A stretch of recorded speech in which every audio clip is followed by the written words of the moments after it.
I mean, you kind of summed it up quite well. Here's the deal. Today, nice and sunny. Next couple, not so much the case. We're looking at a big shift in our weather pattern as we get a little bit closer to the weekend. That's rain returning tomorrow and heavier rain expected all weekend long. And today, quite possibly, our last 60-degree day of the entire year. Now, hear me out. I saw Thomas Patrick do this and I went, ah, and then I was like, oh, he's right. Here we go. Today high, 64. Our average last 60-degree day is October 27th in Spokane. That's not too far away.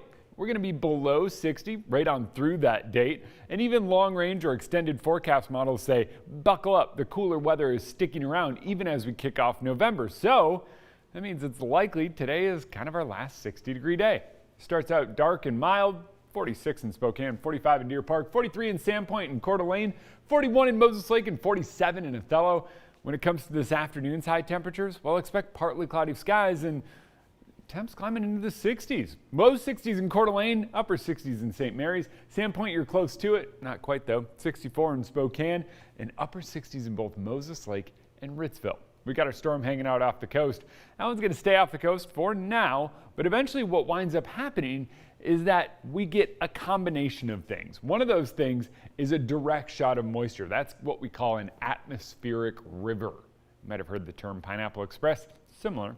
Basically, atmospheric river is a more scientific way of saying it. It's just a pump of direct moisture into the region.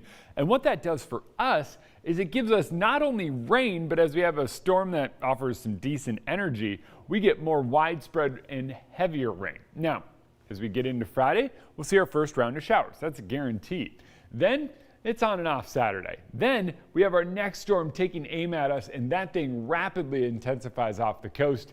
And as it moves in, it's likely we get a good shot of rain early next week. Now, as this thing moves in, that's when we have that atmospheric river tapped, comes right over San Francisco, right up into the inland northwest. So we're talking some pretty significant snow. No, not snow this go around. It's too warm, especially with that atmospheric river. Pretty significant rainfall totals in the next week ahead. So today, 64 and partly cloudy every day of the next week. We'll call it mid to low 50s and rain.